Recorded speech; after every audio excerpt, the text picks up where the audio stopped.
and welcome everybody. This is Pastor Sherman, and this is Christ and Culture. I want to welcome you all to the broadcast today. Hope everybody's doing really well. It is it's the weekend after Memorial Day weekend, and I hope you are all out there. I've got my flag furled, partially furled, or unfurled in my corner there. I always have a flag there, but now I've actually got it out and everything else like that. So, great message this weekend. We're talking about God's generals, that kind of stuff. And hopefully when you went to church this weekend that you were able to, get a little bit of word in you, man. 'Cause that's really what it's all about, getting a little word into you, and that hopefully that people can,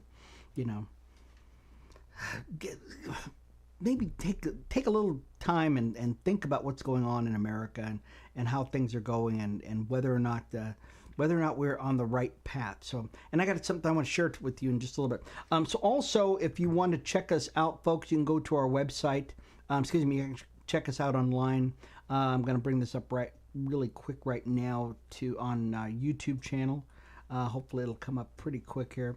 YouTube, you should be able to catch that Christ and Culture show, and it was on just a second ago, and now for some reason hopefully it'll come up in just a second. But you can actually bring up our YouTube channel, check us out. If you don't want to get involved in the group chat, you can always definitely get involved in send us an email. Send it at christandcultureshow@gmail.com. That's christandcultureshow@gmail.com. Well, before we get going too much further, I want to bring our co-host on the show. This is Pastor Tommy Allums. Pastor Tommy, how are you doing today? I'm doing well, Pastor Sherman. How are you? I'm doing really well, just really well, yeah. And I want to say once again, we alluded to it before about Memorial Day, but I want to salute you, Pastor Tommy, because you served in the military, and thank you so much for your service. And let us know, what branch of the service were you in?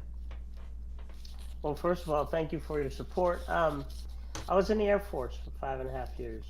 Yeah, and so travel around a little bit. Give us kind of an idea. What did you do? Heck, yeah, quite a bit. Actually, I loaded planes, military personnel, military cargo. I supported several different missions. I got a chance to travel. I escorted dignitaries several places, in different places of the world. I did get to travel mostly in the Far East Asia, Australia. I've been to quite a few places. Yeah, well, thank you so much. Once again, I don't think we can thank our servicemen and women enough for all that they've done. It's just the things you guys do.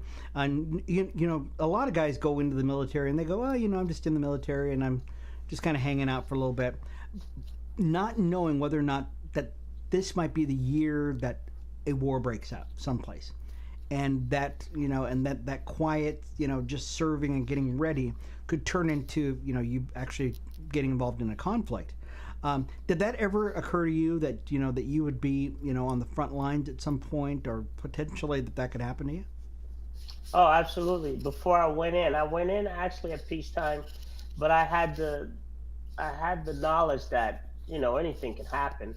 I had a great recruiter actually that prepared me for it, and I made the conscious decision to go, knowing that anything could happen, knowing that military is always the first to get involved. And it did happen to me, because when I was out, I was already out, and I got orders after I got out to go to Iraq. But I just happened to be in the hospital for a service-connected situation, and the doctor said, nope, you're not going anywhere. Tore up the orders, took care of the rest, and so I did not have to go to Iraq. Yeah, boy, that would have been one of those. What were we doing in Iraq during that time? And what years were you in? I didn't even ask you that. I went in 85, got out in 91. So That was the first. What was it? Not Desert Storm. What was it? It was Iraqi before Desert freedom. Storm. The Uh, the first one. I forgot now. It's been quite a few since then, but yeah. it was that first wave when they started dropping bombs, looking for Saddam Hussein, Mm-hmm. and yeah. Yeah. So, and I No, it know was people who came back in a different mindset. Yeah, I Diff- bet you it was. yeah, Yeah, I really was. You yeah. know, one of the guys that goes in our church, his name is Larry, and he went in during Desert Storm, the same sort of thing, and he was, yeah, he described some things that went on which were not, yeah, and we know war is hell, right? War is, Yeah. something that nobody would ever wish anybody would get involved in, but I think the magnitude of it really doesn't get you unless you're actually there. If you're there, then you go, oh my gosh, this is Right. more than I would have ever expected it to be. So, Yeah. yeah, wow. Well, but thank you once again. Thank you so much for your service. And now, did your family serve in the military? Anybody in your family? My dad did. He did 4 years in the Air Force too. Mm-hmm. Yeah. And that's about it for my immediate family. Yeah. Mm-hmm. Yeah. Well, thank you once again. Yeah, my dad served. My dad served for. My dad was actually in Vietnam. He was in the Korean War also, Oh wow. and so he was in the Army first, and then he, I guess it wasn't enough. Then he went to the Air Force, and it's like okay, well, and he retired out of the military. So he was, it's I love. I'm sorry if I start grabbing at stuff, folks. It's because there's a gnat that's been flying around the studio here I've for. had one too. Yes, he's been flying around. I can see him now. He's over there someplace. I won't even reach out for him because I would love just to get him right now. But he's been flying around, and he's just he's one moment away from glory. If I might say, just 1 minute away from glory. Well, let's talk a little bit about what's going on in some of the international news. You've probably heard the story about King Charles. So King Charles is head out to Canada, and this is a story from SRN News. And the story here, it says Ottawa, Ontario, King Charles III said Canada is facing unprecedented challenges in a world that's never been more dangerous, and opened up the Canadian Parliament on Tuesday in a speech. And he basically is in this region to give the people in Canada a pat on the back. They're evident, since President Trump has gotten into office, one of the things that President Trump has done is he's said, hey, guess what, folks, we are going to potentially change the maybe the ethos, the relationship Canada has with America, and the specter of annexation has come in. Where America is saying, hey, or that people are saying that America is going to annex Canada, make it the 52nd state. I almost got him. I was so close. Did you hear that? I got that far. I did. Yeah, and so King Charles is going through Canada saying, hey guys, don't worry about it. We've got your back. You're a great country, and you're independent and everything else like that. So what do you think about the Canadians, really taking more and more seriously the overture, the overture that America wants Canada to be a part of America, of North America, the United States, as more than just an economic partner, but a actual part of the American culture. I didn't take Trump that seriously. Mm-hmm. I know that they were going through some economic things, especially when the tariffs were mentioned. Mm-hmm. But I think they were more scared than I anticipated them to be, because they really, the prime minister that's now campaigned on that, Yes. and for Yeah. him to have the King of England come over, which is and to give a speech that they wrote. Not, he didn't write the speech, they wrote the speech. it makes me think that they're postulating a little bit, um, just kind of forethinking what could possibly happen. Hmm.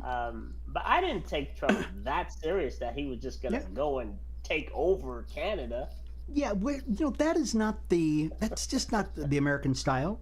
That's Yeah, just not us. I mean, we are nation builders, and right. I'm reading. Oh, it's got it right here. So I've got this really cool new Bible. Oh gosh, I'm sorry, it's really heavy too. I almost pulled a muscle. It's so big.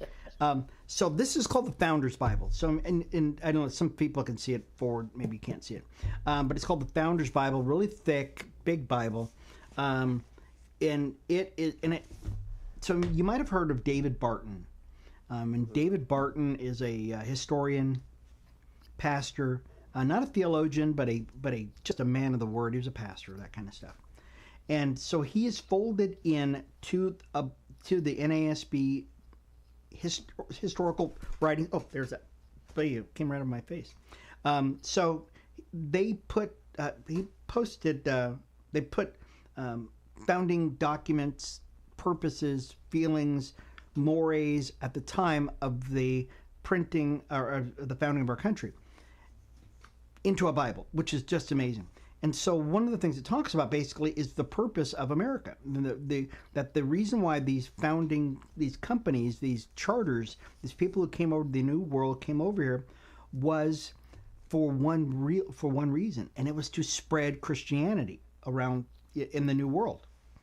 And so it's not America's thing to go around nation building, taking people's property that is not theirs. So I think for the Canadian folks, I think they should just rest easy that we're not going to go over and take, they're not going to take their stuff from them. Sorry, put this down. We're not going to take their stuff from them. But if they want to be a part of America, we certainly will welcome them in. Any advantage? What do you think some advantages would be for Canadians to be a part of America? Oh, their tax structure would be redone. Mm-hmm. Um, they wouldn't Yeah. have to worry about their military as much because Mm-hmm. part of the things that happened as a result of their fears, they wanted to beef up their military. Yeah. So if they Sure. became a part of us, they wouldn't have to. Um, Yeah. yeah, I think it would be beneficial for us both. I think so. Oh, yeah, I really do. I was reading, and it was saying that 75% of the stuff that Canadians sell is to America. So it's like, look, guys, I think you're already part of us anyways. Yeah, Everything you build, everything you make is for us anyways. So why not make it instead of test driving us this whole time, right? It's like right. It's like having a relationship with somebody and then they never put a ring on your finger, right? right, right. Canada, we want to make you proper. We want this to be a great relationship. So, anyways, Yeah, I think it would be a great thing for the Canadian people, and not only the Canadian people, but it'd be great for America too. I think so. Um, so before we go, I want to talk to you about the 800-pound gorilla in the room here, though, because there was something that happened over the Memorial Day weekend, and I wanted to get to that before we go on to some of the stuff that some of the latest stuff. But Joe Biden, let's go back because we were talking about this last time we spoke, and we were talking about Joe Biden and about how he has been under. There's a new book. Jake Tapper got a new book that came out, and in this new book, Jake Tapper basically is saying that that there are people within the White House, who are saying that not only did they know that Joe Biden was mentally incapacitated, not just he's getting around a little slower, but that he was a cognitive mess, and that people were saying, hey, well, guess what? We knew that too. There were his handlers, basically people who were in the Biden administration, those closest to him, that were keeping a cocoon around him, and there were 5 people that were basically running the show, and they have not come out with all of the names yet, as far as I know. But so, Pastor Tommy, one of the things I want to come back to you and to talk about is that if the media And the handlers in the White House basically said that they knew Joe Biden was not making these decisions, and the use of the auto pen was becoming rampant. Who do you think? Who do you think? And we talked about this a little bit last week. Should there be a major investigation into this? And number two, if so, what should happen to these people? Especially because a lot of executive orders were signed, and so what do you think should go on in these next couple of I, weeks?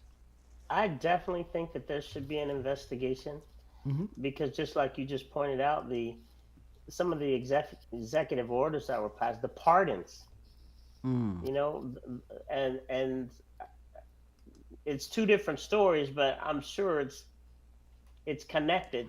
But the 95 billion that it just went missing, during that same time, I Mm. think that has some something to do with that too. Um, but yeah, they should be thoroughly investigated. The pardons should be reversed. This Mm-hmm. is just me talking Yeah. because it wasn't done by a coherent president.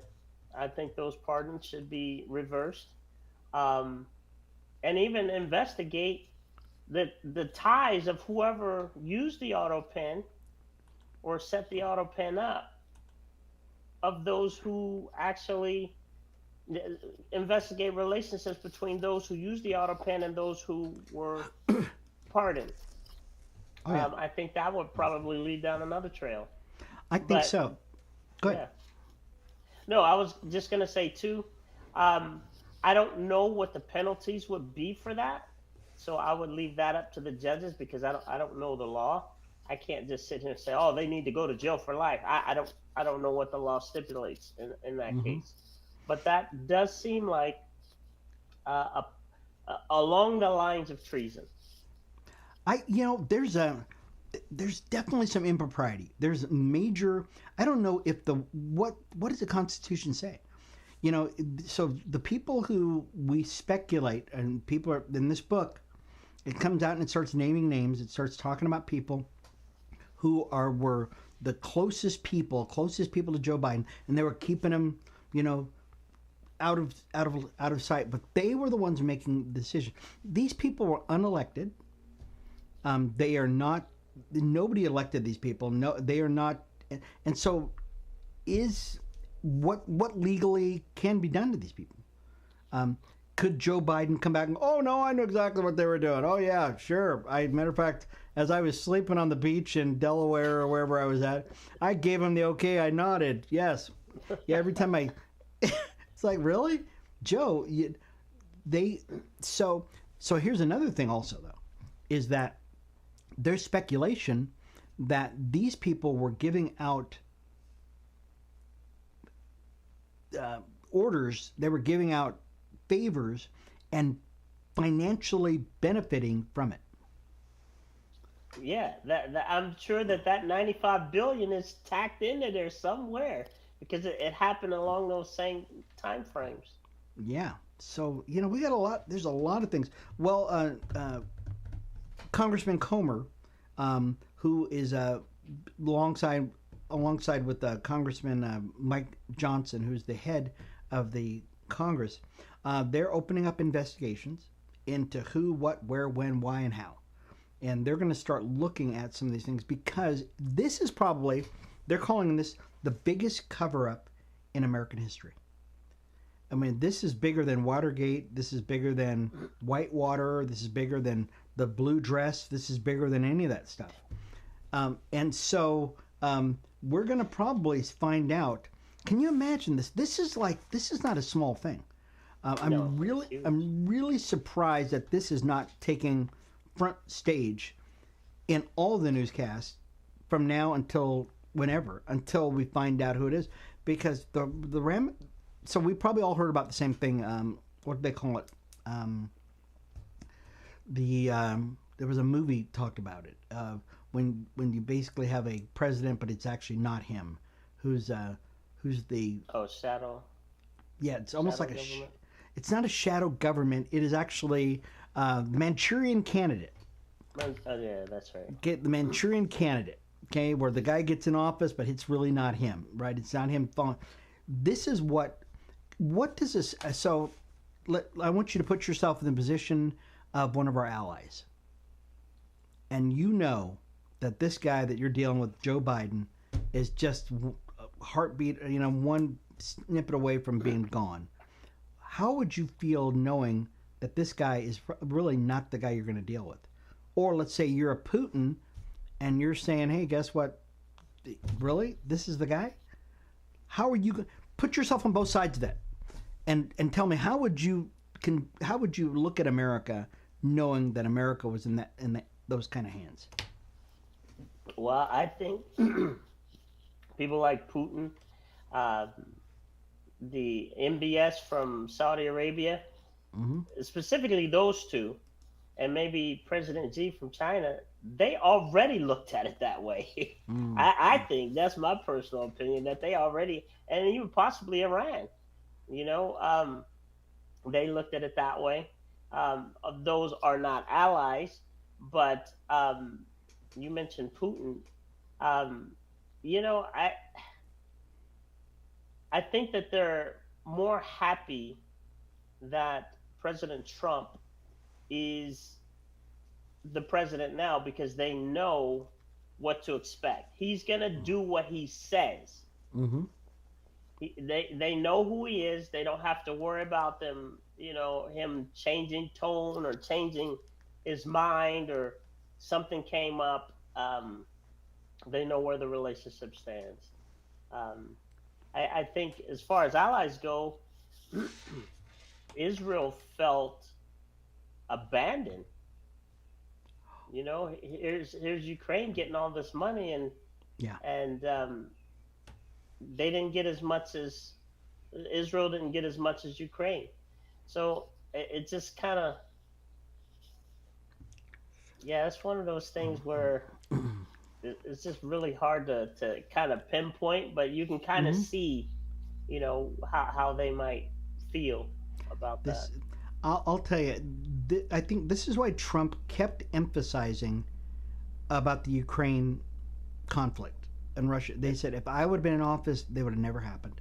It would have never happened because, and China advancing as quickly, and Iran quickly advancing as they said it would have never happened because they would have known there's a crazy guy in the White House who will shoot you down, who will pull the trigger. That you know what he's Donald Trump. You can say whatever you want about him, but he's the real McCoy. He's not going to back down. He's going to probably shoot you, and probably shoot you, and get his buddies to come up and right. That, but Joe Biden, he might just go back to on the beach and go to sleep. Yeah, and forget what happened. If he even knew at the beginning, if he even knew what was going on in the first place. Yeah. I think that right now, I'm going to skip ahead to an article that, there's an article, there's by Gateway Pundit, and they're saying this article basically says that they're losing their own voters to Trump. And they're saying there's a latest poll that said that 4% more of Democrats are now favorable to Donald Trump. They did a man on the street poll for New York voters, and it was just today. It was just kind of a random thing, and they were saying, hey, how do you feel about the Democrats? And to a man, every one of the people said, these guys suck.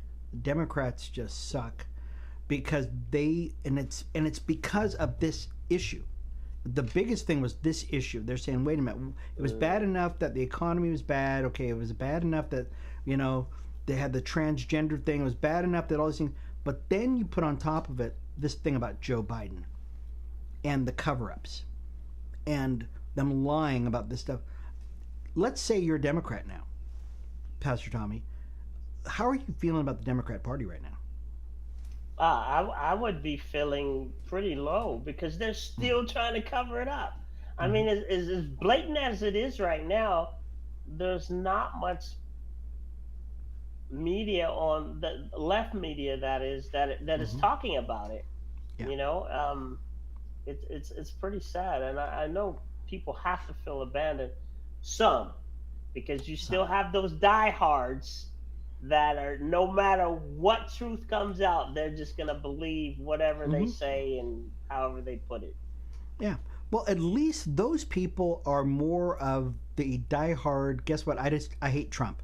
They're Yeah, zealots, right? They're like yeah, the Apostle Paul before before he had a before he had to come to Jesus moment, right? They're the zealots, just yeah, like I don't care.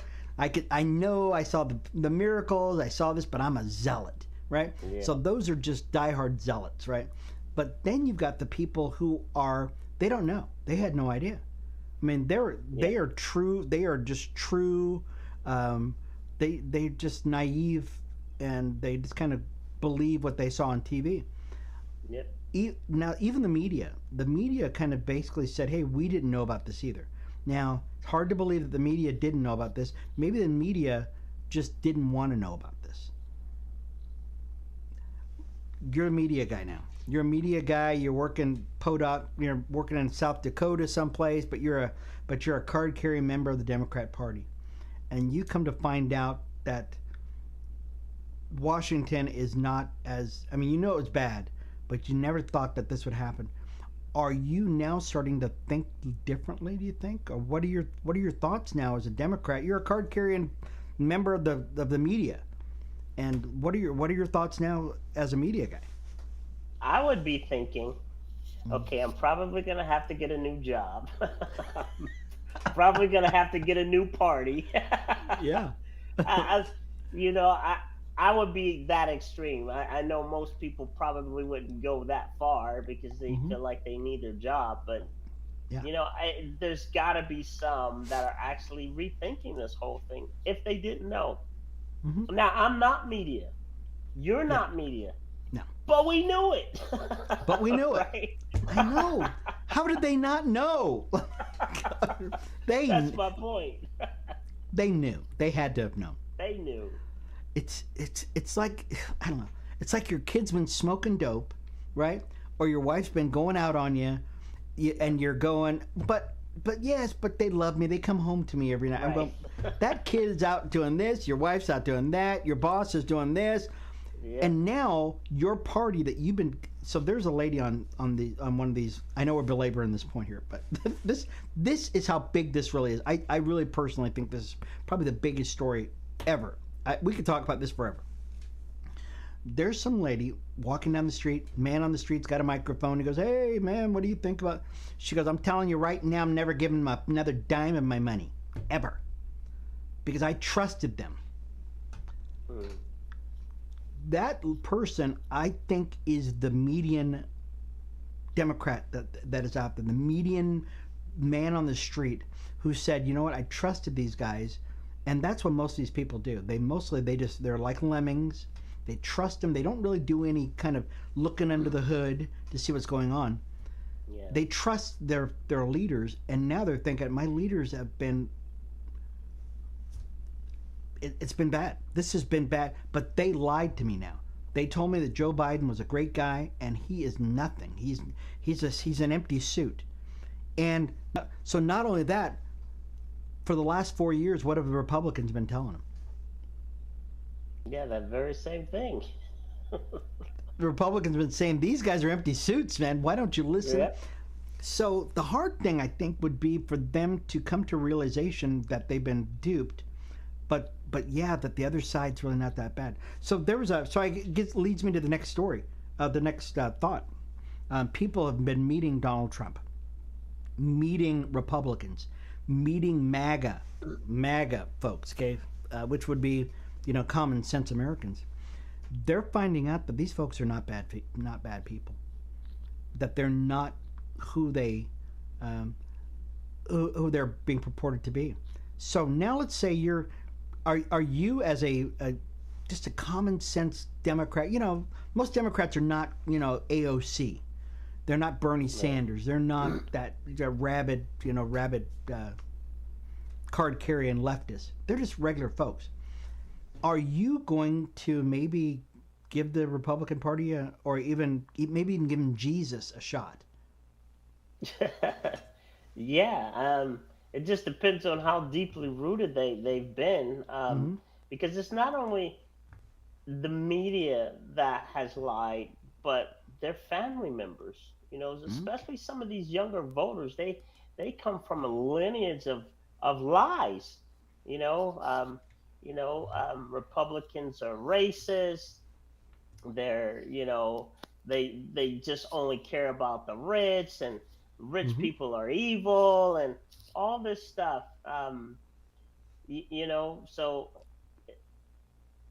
yeah, it would be difficult for some, but like you said, most people who aren't, they're gonna take a look at they're gonna listen more. They may, instead of never watching Fox, they may Mm-hmm. watch Fox once a week or on the weekend or something like They'll do that. the maybe morning start or something like that, right? Yeah, there you Yeah, go. yeah.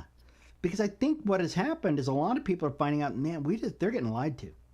I mean, they've just been lied to, and I, I think an honest person, an inquisitive, especially nowadays, things are not like in the old days. In the old days, you know, people could get lied to, and then they'd come back a week later, you lied to them again, and they'd come back another way, and they'd lie to them again. Now people are getting a little more smarter. They're starting to, they've got computers, they're starting to look things up, and maybe I'm praying that these folks would just be honest and start thinking about it a little bit more, and maybe even, dare I say, investigating it for themselves, because let's hope that they wake up a little bit because they've been woke. There was another Yes. story. This out of the New York Post, and there's a columnist. I don't know if you heard of this guy. His name is what is this guy's name? He's such a gosh. I've seen this guy so many times.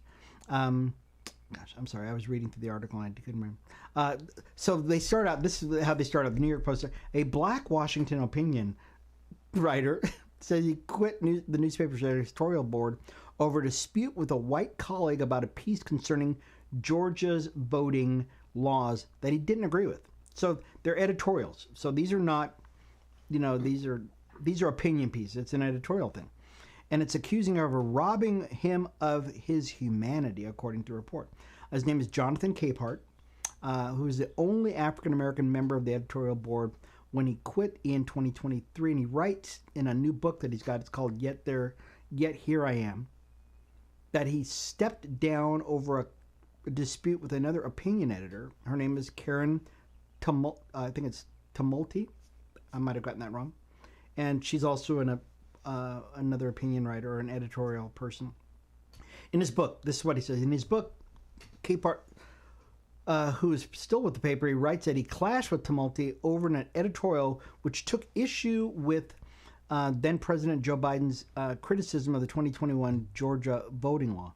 Biden described the law as Jim Crow 2.0. Many probably remember that.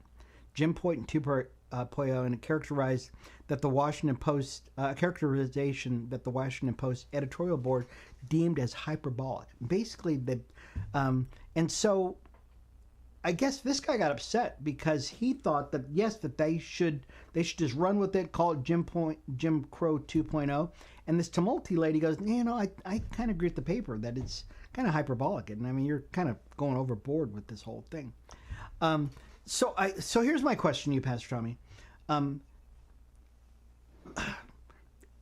Let's stick with this writer, okay? Not about the black community in general, but this particular writer, okay? Because we can't speak for the entire nation. Is he a little sensitive? Is he a little? A little. I'm just trying to be nice. Is he a little? Is he a little bit sensitive, maybe? I think so. People that get offended over things like that. I mean, for him to step down from his position, I Mm-hmm. know he still works there, but he stepped down from the editorial board. Um, it just goes to show you that that's the way that part of the party works. Is if Mm-hmm. you don't agree with me, we're now enemies. I'm not gonna work with. We can't work together. There's Can't nothing work to together. work out. It's done.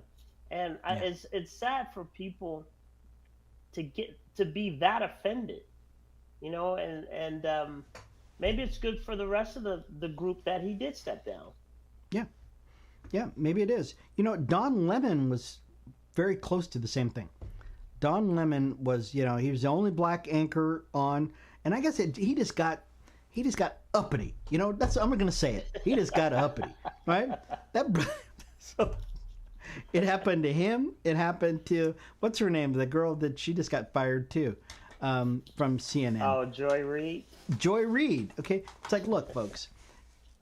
I think what they forget is that they still work for a newspaper. They work for a publicly traded. You cannot go in there just because you are black skinned or have melanin in your skin and start acting like you can throw your weight around and push people around. You can't. You can and expect them to respect you. There's a girl who's playing basketball right now. Gosh, I forgot her name now.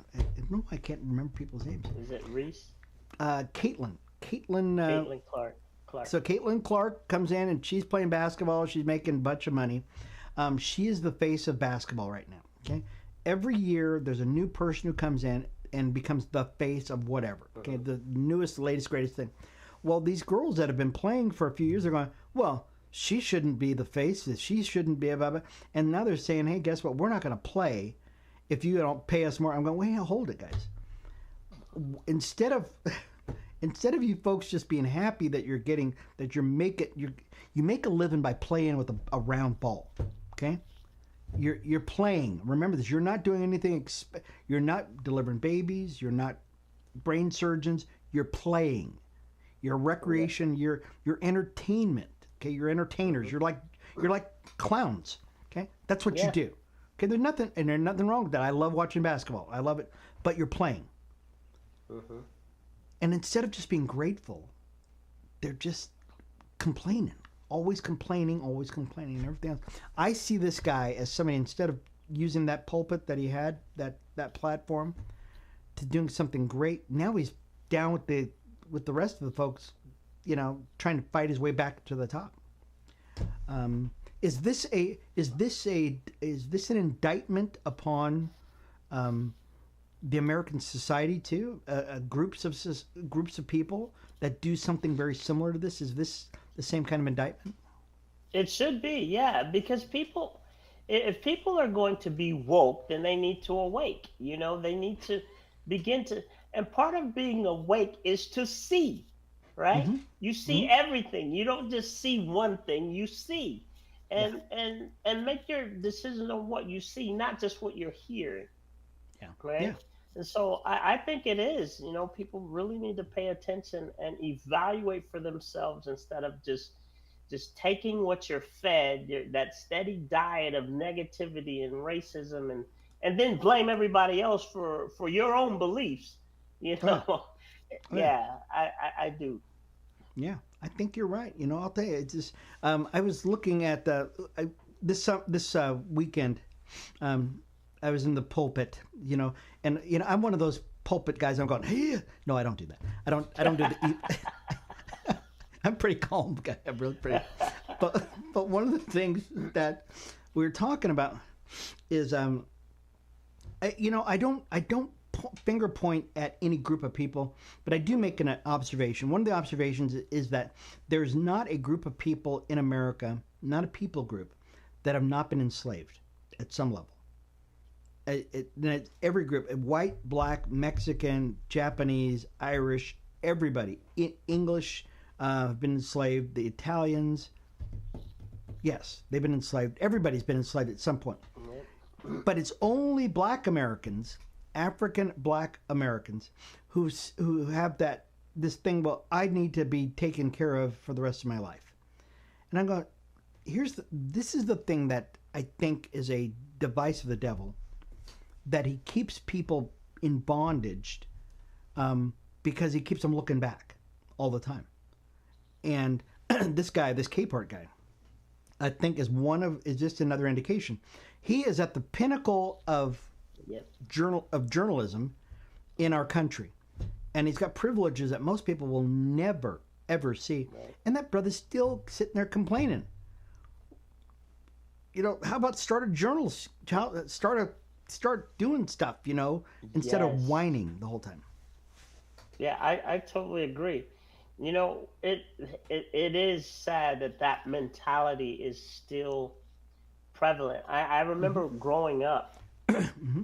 I grew up in a place that wasn't so desirable. It Mm-hmm. wasn't bad. It was middle class, but middle class in California sometimes, you're exposed to the elements. Let's just Mm-hmm. put it that way. And my mom didn't allow me to talk like everybody else in my neighborhood. She taught me and my brother, you got to speak proper. There's a way that of course, when I was out with my friends, I talked like they did. But when I got older, people started accusing me. You talk white. You act different. You act funny. You're Mm-hmm. bougie. All this stuff. But it's even now, looking back, Mm-hmm. I am so glad that she did that, Yeah, because I don't have that same mindset that came along with that persecution that I received. sure. Um, and I was able to do well for myself as a result Yeah, of that mindset shift. And so, yeah, I agree. People need to stop blaming everybody for their own they really should. ignorance. They should. They definitely should. Some folks are watching us who just came in. Excuse me, the conversation. This is Christ and Culture, the show. Pastor Sherman. This is Pastor Tommy. And want to welcome you all to the broadcast. And if you're watching us on our YouTube channel, thank you so much for joining us. You can join in on the conversation. Just go ahead and write stuff in. I take a look over there every couple of minutes to see if anybody's jumping on the conversation. Would love to talk to you. Or if you want to write to us at christandcultureshow@gmail.com. Would love to have you there. You can find us on Spotify and on Apple Podcasts. Try to get the show up as quickly as we can. Sometimes, we just can't get it up there as quickly as we can, but you can also check that out. And we're also on Godstream TV. I want to let you know Godstream TV is going to go through a huge makeover in the next couple of weeks. So fear not, folks, but we're trying to make it easier and easier for you to actually upload videos. And there's thousands of videos on Godstream TV right now, but want to make sure you're able to get into that yourself. There was an article, an AP story, and it was talking about COVID, and that the COVID vaccines are no longer recommended for healthy children and pregnant women. The new chief over at the Health and Human Services, Robert F. Kennedy, said on Tuesday. And he says he's no longer recommending for healthy children, pregnant women. And of course, it was a move that was immediately questioned by several public health experts. And you're probably going to get that anyways. They said they put up a 58-second post on X, and they said, hey, no other details were released or anything else like that. But they said that, that there's not a reason for concern anymore with COVID. What are your thoughts on that, Pastor Tommy, about the that this is not a big deal anymore? Only for women and babies? I mean, come Yeah, on. yeah. But for guys, now for you and I I just know, better get right? that jab, man. Get that right there, shoulder. Isn't that discrimination? I think so. We just got Yeah. to be talking about that victim's mentality. Oh yeah, that's it, man. I want my shot. Or I don't want the shot. One of the two. Um, so I think that's going to be I think a lot of people are going to be saying to themselves, well, because there was an article that I just saw over the weekend. It was talking about some of the side effects of the jab, and that people are starting to thinking and saying, hey, guess what? This may be not such a good thing, and after all, maybe we should have just let this disease run its course. And but right now they're waving off the flag. They're saying, hey guys, you don't have to take this jab anymore. Let's move forward just a little bit. In another AP story, the Trump administration moves to cut about $100 million in federal contracts for Harvard. Harvard, which is like the nation's oldest, most wealthiest school there is, they have an endowment of, I don't know, what, $53 billion or whatever it is. I mean, it's a huge number. But the Trump administration said, hey, guess what? You're still allowing anti-Semitism. You're still got DEI things that are going on. And as a result of that, we're going to take away some of your funding, this federal fundings. They said the government already has canceled more than $2.6 billion in federal research grants, and has pushed back. And they said that they're basically saying, look, we're going to do even more. Why should we give you money? I believe 16% of the Harvard budget comes from the federal government, which means that's tax dollars. But Harvard doesn't think that they owe the federal government any kind of even any kind of thought in their policies and everything else. So what do you think about the federal government slashing some of the money out of their budget? I think that they should, and maybe many other places too, because they're causing chaos. They're stirring up division in the country. They're providing a platform for anti-American rhetoric. Yeah, if they're not going to heed the warning, yeah, pull the funds. Yeah, yeah, and I think in a related portion of this article, the Trump administration is basically saying, look, you have about 25% of the enrollment in Harvard comes from out of state. Well, I should say out of the country. Out of the country. So they've got people who are coming in here from out of this country, and these kids, when they come here, are not coming here just to have academic pursuits. They're coming here to foment anti-American ideologies, in some cases to riot. And the Trump administration is saying, look, we're done. You're done. You guys are not bringing any more foreign students. And now they've got a lawsuit that was filed. They said the school filed a lawsuit on April 21st over the administration's calls for changes to the university's leadership, governance, and admissions policies. Since then, the administration has slashed the school's federal funding, moved to cut off enrollment of international students, and threatened its tax-exempt status. What Marco Rubio said, he said, look, you coming to our country is not a law. You cannot just come to our. We're extending this to you as a nice thing, but we don't have to let you come to our country to come to school. Right. And Harvard's basically pushing back, going, "Oh no, it's unconstitutional." Where in the Constitution did it say that our universities have to let any foreign person into this country? I don't know. Maybe I missed something, Pastor Tommy. I'm trying to figure out. Maybe I missed that same thing, because it just. It's crass for them to think that you can let students from countries that are anti-American, allow them to come over here and give them a platform to speak death to America and to say all these things and form groups. Yes. And spread hate amongst the people in this country. They could start a civil war by that. And so I applaud, what the administration is doing. You got to shut it down. If they're not going to heed the warning, shut it down. Yeah, and I think, and most Americans think the same way.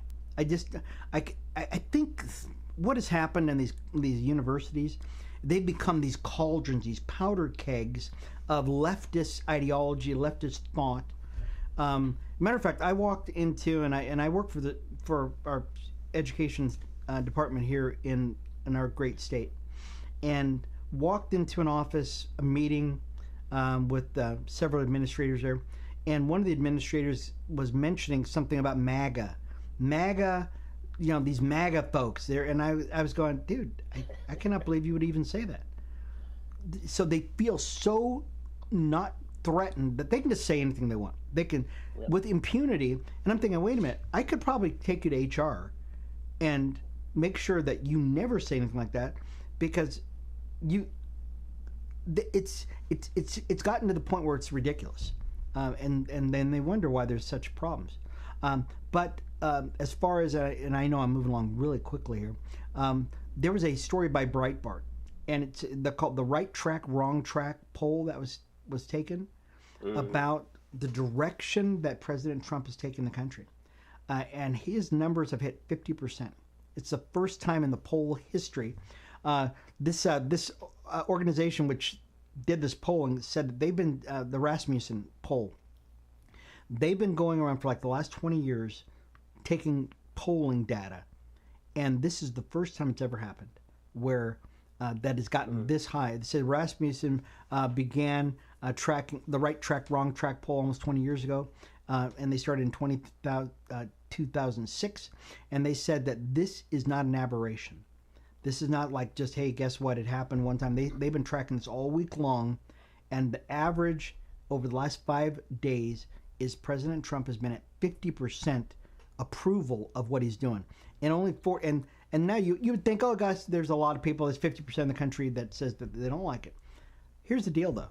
Most of the country doesn't say, yes, we like what you're doing. They never do. Trump Yeah. he's been there, come down. But by average, it's about 50% of the country saying, you're doing a great job. So what do you think that says about the election, about the policies that the Trump administration is pushing forward, and the feelings of the American people? It says a lot. People are, after listening to so much negative news over the last 4 years Mm-hmm. about Trump Mm-hmm. and what he purposed to do, what he planned to do, and he put them in motion, and the country didn't crash like they said it would. The economy didn't crash like you said it would. You Mm-hmm. know, so people are like, maybe it is a good thing. Now he's talking about tax cuts, um, Mm-hmm. extending them. Um, so people are like, I feel pretty good. I don't feel as fearful as I did before. Because here's the thing: Mm-hmm. if you're listening and taking in fear all the time, you're going to be fearful about everything. If fear is not limited to one thing. So if you're watching the news that's always talking about this is going to happen, or fear of this and fear of that, you're going to be fearful. But if you got someone that's coming and say, hey, look, it's going to be okay. Just it's not going to be what they say it's going to be. Just so now they're seeing Yeah. what he's doing, and so yeah, they're starting to feel pretty good about it. I know this is. I think you said something key. In spite of all the negative news, because most of the news, there's only a couple of outlets where you can actually get any kind of, I would think, would be fair and balanced reporting. There's only a few places you can find that. The vast majority of the news people get are from left wing, hate Trump, hate America, hate Christian values. That's where most people are getting all their news. And in spite of all that, people are going, "Hey, I'm feeling pretty good about it." Matter of fact, there was the Conference Board of Consumer Confidence. They said their index jumped by 12.3 points in May, the largest monthly gain in 4 years. Americans grew more upbeat about the economy, the job market, and their financial prospects. This is amazing. I mean, despite all of the negative stuff that's going out there, Americans are going, I'm feeling pretty good. As a matter of fact, I'm going to take a vacation. Yeah. Matter of fact, I'm going to spend a couple of bucks here. And I'll tell you, I went out. My wife and I went to Boulder City this weekend here in Las Vegas, just outside of Las Vegas. Place was, even though there's nothing to do in Boulder City, the restaurants were packed. Mm. Packed. And they just did a little festival there. So most people had left, but when you went into the hotels and the restaurants where it was a little overpriced, I must say, people are going, life is good, man. Loving life, man. Let's go spend some money. And Yeah. so that tells you that people are excited about. What do you think? I mean, you work in the loan department. You're a loan guy. You work you help people spend their money. I should just put it that way. Yeah. You help. Yeah. Are people getting excited? Are they backing off? What do you think? Yeah. So there's two sides to this. There are a group of people that are still fearful. But there are other people, just like you said, are going on vacations. I was just speaking to a guy here just the other day, never been out of the country, first trip out of the country. He's taking his family out of the country for the first time ever. And I said, man, that is great. That's awesome. So we are seeing people um, spend money, go places, eat out more. Mm-hmm. I was just talking to a younger couple the other day, and they were talking about how they feel a little bit more at ease than Yeah. they did, a year and a half ago, because they thought that President Trump probably wouldn't win, Yeah. but now they're starting to let their hair down a little bit, relax a little bit, Mm-hmm. and so yeah. Well, that's I'm going to go out on a limb here. I'm going to say that when you start putting Christian principles in place, guess what happens? Good Oh things yeah, happen. that's scripture. It says when the righteous are in authority, the people rejoice. That is scripture. Hey, oh, right? It's, you know, I'll tell you, that is scripture, man. Yeah, Because what happened over the last 4 years? This was like, oh my gosh, people are going, oh my gosh, is America going to make it? Is yeah, America going to make it? But Trump came into office by divine authority. I think by divine circumstances, all worked because they were going to try to kill this guy, right? And yeah. yet, he still got in office. He started chopping at that root, man. He started chopping Yep. at that root of evil. Started chopping at that root of division, and Hmm. trying to bring back America, and sending his these apostles. I'm going to say disciples, apostles. You call it whatever you want, folks. Yeah. But he was sending out people all over the place, men who love God and were just and emboldened by a righteous cause, Hmm. and within 100 days, Yeah. this country is popping. It's popping right now. This is amazing. So Yep. yes, this is I'm going to go out on a limb once again. I think once again, when a righteous man comes in with a righteous cause, things happen, man. Yeah. Yeah. It's definitely happening, and we're seeing it. Mm-hmm. Yep. Yeah, I think so too.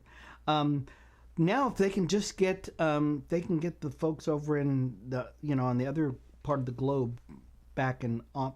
So let's end on a somber note, I guess, on a sobering note, is because President Trump is going to have to deal with Vladimir Putin. Vladimir Putin is basically trying to, I think he thinks he's messing with Biden, um, but do you think? What do you think we're going to have to do in Ukraine? Because Vladimir Putin doesn't look like he's going to play game. He's not going to play ball with us. I was thinking. I've been thinking about this, and Mm-hmm. one of the things that President Trump said is that he's shocked that at the response of President Putin. He's been knowing him for years. Here you have two different types of men with two different types of mindsets. Here it is. You have President Trump, which is a businessman. He wants to get a deal done, and he's very good at that. He actually wrote the book on it, right? And so he's upfront. You know what he's gonna say. You know what he's gonna do because he's gonna tell you what he's gonna do. On the other hand, you have Putin, who was a soldier. He was in the KGB. He's been in not just government authority but military authority, and he has a different mindset of making deals. His mindset is poker face, say what you need to say in order to get deals done. If not, then there are consequences. Mm-hmm. And so what I think is happening is Putin is in a place where he has a good relationship with China, good relationship with Iran, good relationship with North Korea, and he's got this BRICS thing being. Oh, Did I accidentally hit the oh, go mute ahead. button? Keep going. So Yeah, you came back. so You're good. so um, Putin is like, they're massing on my border. Um, I am going to create this poker face, and I'm going to see how far I can go now because they have crossed the line, and and Oh yeah. and we know that they've crossed the line, Sure. NATO, Yeah. right? And so Putin has his back up against the wall. Mm-hmm. He wants to make a deal, but he also wants to make a statement. I mean what I say, and you guys have crossed the line. I've got backup. I've got China. I've got Iran. I've got North Korea, Mm. and that's what he's thinking. Yeah. So I'm thinking that he's President Trump is really going to have to sit down with President Putin face to face Yeah. and talk to him to try and figure out what he's thinking, what his angle Mm. is, Yeah. and I think that that's important right now. Gosh, this is going to be big. This is going to probably be the biggest thing that's going to happen historically, because right now the president is basically saying, look, we're going to put 500% tariffs on any nation that deals with Putin, and they're going to drive them into a. They're going to drive them. This could be consequential, so we're going to find out. But I think as a nation, we need to pray for the president that they make wise decisions because this next couple of months is going to be crazy. Pastor Tommy, thank you once again for being a part of the show today, brother. We will definitely see you again next week. I hope you have a wonderful, wonderful weekend, and tell your lovely wife that we send our love. Okay. I will likewise. Thank All you. right. We'll talk to you later. All right. God bless you too. And thank you, folks. We're running just a little bit long, but thank you, folks, for being a part of the broadcast today. Once again, if you want to be a part of the broadcast, folks, we encourage you, go ahead and write us at Christ&Culture Show at gmail.com. That's Christ&Culture Show at gmail.com. And we'd love for you to hear from you what you've got to think. Check out the show. We'll have it up on Spotify, Apple Podcast, or you can just email or to go to our website at christandcultureshow.com. That's christandcultureshow.com. This has been Pastor Sherman Ray for Christ and Culture. Thank you once again for being a part of the broadcast, folks. We will see you again next week. You have a beautiful day. We'll talk to you later. Bye-bye.